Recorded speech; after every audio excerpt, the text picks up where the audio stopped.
Good afternoon, students. In the last lecture, we have started with mechanism of respiration.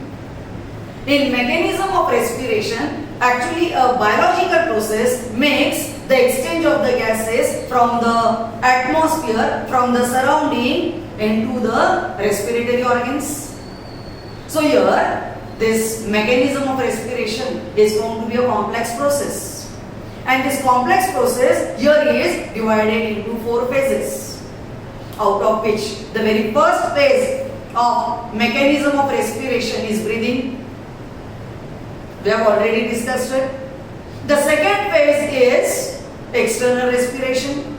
So external respiration brings the surrounding atmospheric gases like CO2 and oxygen in the respiratory organs, and now from these respiratory organs, these respiratory gases are going to be transported up to the tissue level, up to the cellular level. The process is called as internal respiration. So here is the topic which we are going to discuss is internal respiration. So this internal respiration takes place with the help of blood. Actually, by the components of blood. The components of the blood which transport these respiratory gases like oxygen and carbon dioxide are the plasma and red blood corpuscles. They make the transport of gases. Here, depending upon the solubility of the gases when they diffuse from the liquid, when these respiratory gases they diffuse from the liquid, saturation is going to be very important. If the saturation of the gases is more faster the gases are going to get diffused. So here carbon dioxide, the solubility of carbon dioxide is more than that of oxygen. And therefore, as the saturation is more in the liquid, carbon dioxide transport at a faster rate than that of oxygen. And hence, how these gases are transported, that we are going to see. So for the same, out of the percentage of oxygen that is to be transported through plasma, just 3% of the oxygen is transported through this liquid. Remaining 95 to 97% of oxygen is transported through red blood corpuscles. Actually, in the red blood corpuscles, hemoglobin is present. That hemoglobin makes the transport of gases like oxygen and carbon dioxide.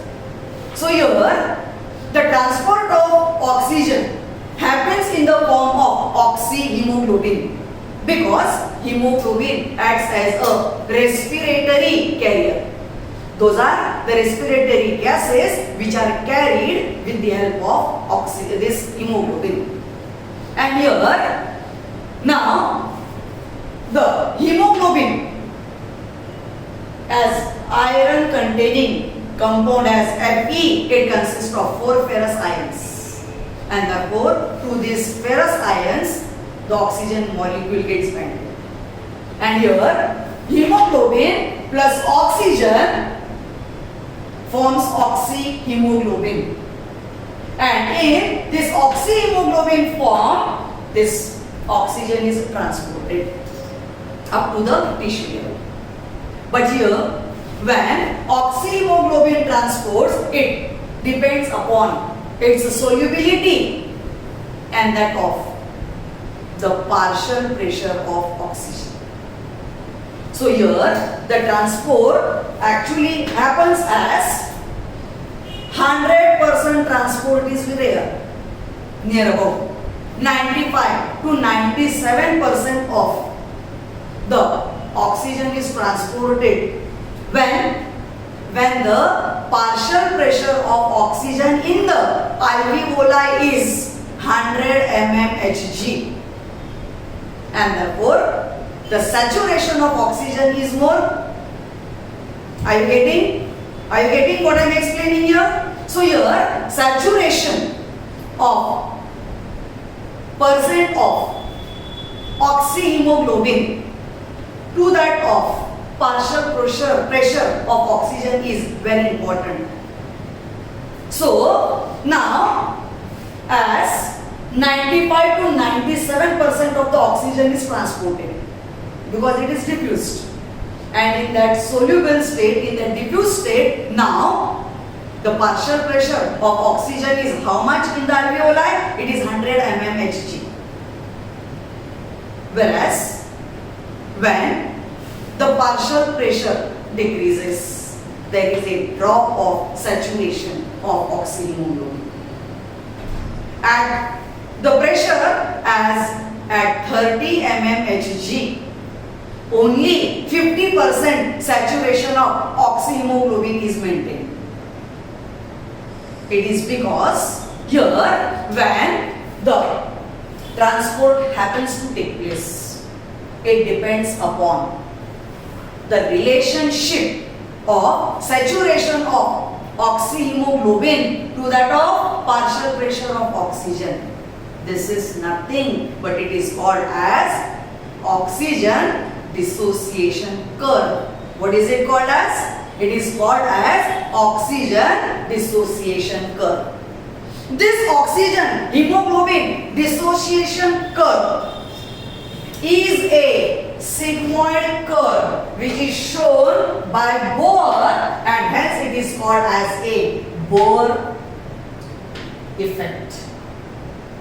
This curve was studied by Bohr, so this is the Bohr's curve, where in this diagram it is shown at our x-axis is the oxygen partial pressure, which is in terms of mmHg, and what is the y-axis? Is the hemoglobin. It is the percentage of oxygen saturation.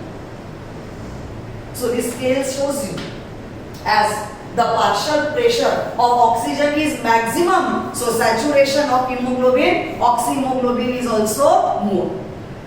It gets bounded to hemoglobin to form oxyhemoglobin.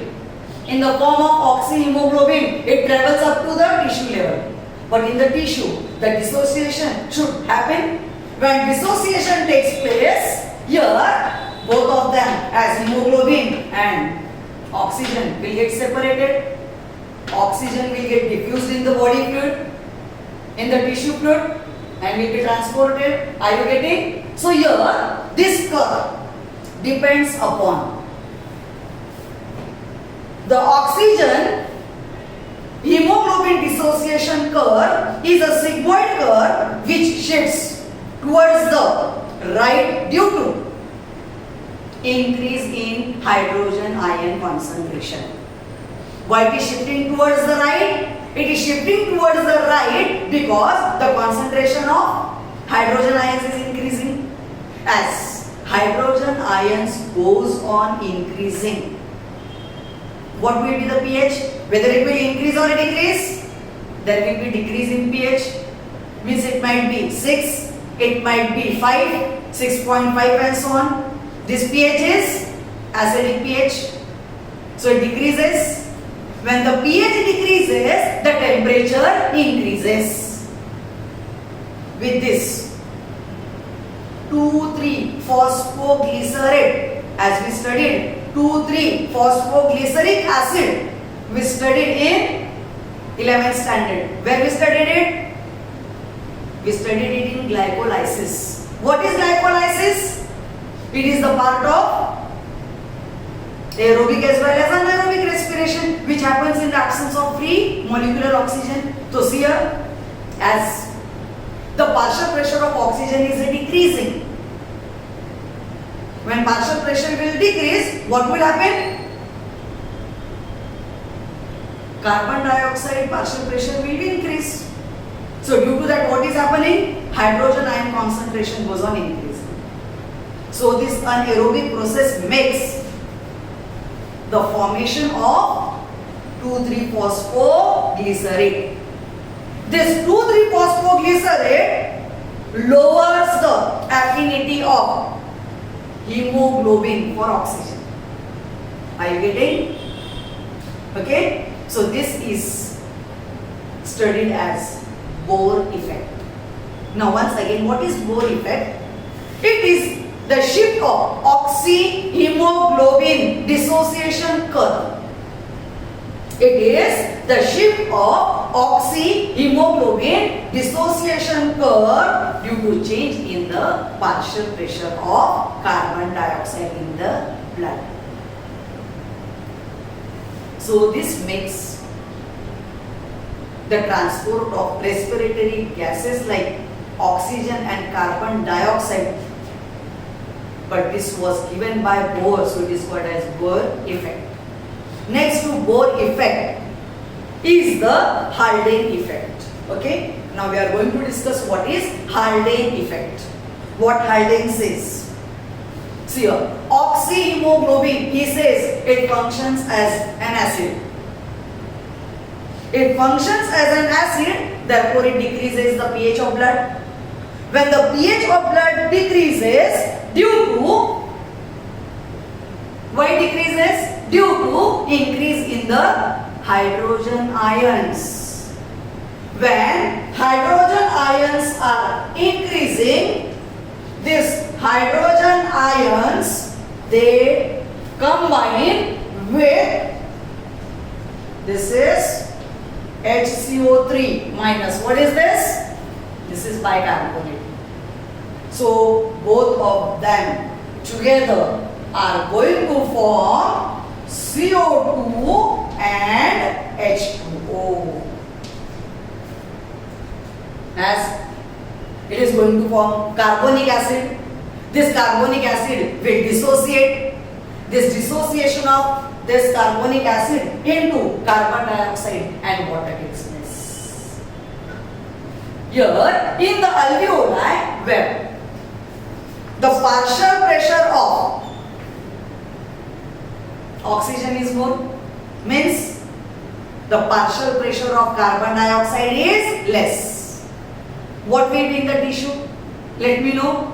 In the tissue, the concentration of, yes, carbon dioxide is more and oxygen is less. Therefore, what happens is when the partial pressure of carbon dioxide is more and that of oxygen is less, this hemoglobin does not hold oxygen. It is not able to hold oxygen because it depends upon the saturation. It depends upon the partial pressure of oxygen. If both of them are increasing, then only it will bound to hemoglobin. But here, the partial pressure of oxygen is less, it is decreasing. Partial pressure of carbon dioxide is more, means oxygen is less. So what will happen?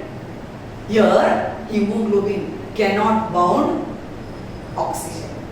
So what will happen? It will dissociate, and this dissociation makes them to separate as hemoglobin and oxygen is dissociated, separated, and now this oxygen is ready to diffuse into the tissue. Is that clear? So this is what we studied as internal respiration. We studied Bohr's effect. We studied Haldane effect. We studied it with the help of this curve. In this curve, once again I will explain. See here, this is the tissue fluid. Here is the alveoli. Alveoli, actually the structural and functional unit of lungs are alveoli. This is the sigmoid curve. The sigmoid curve shows that when the concentration, the partial pressure of carbon dioxide is low, what will happen? When carbon dioxide concentration is low, it will increase the pH. That is, it will become more than that of 7, 8, 9 and so on. So that is, it increases the pH. When the partial pressure of carbon dioxide is normal, what will be the pH of the body fluid? It will be normal. And when the concentration, when the partial pressure of carbon dioxide is high, it is going to decrease the pH. That is, it will become acidic. So this makes the transport of oxygen. Is that clear? Whereas at the same, we are going to discuss how come the transport of carbon dioxide takes place. This is the transport of oxygen in the form of oxyhemoglobin base. There are no other means. It is transported in the form of oxyhemoglobin. Is that clear? Okay.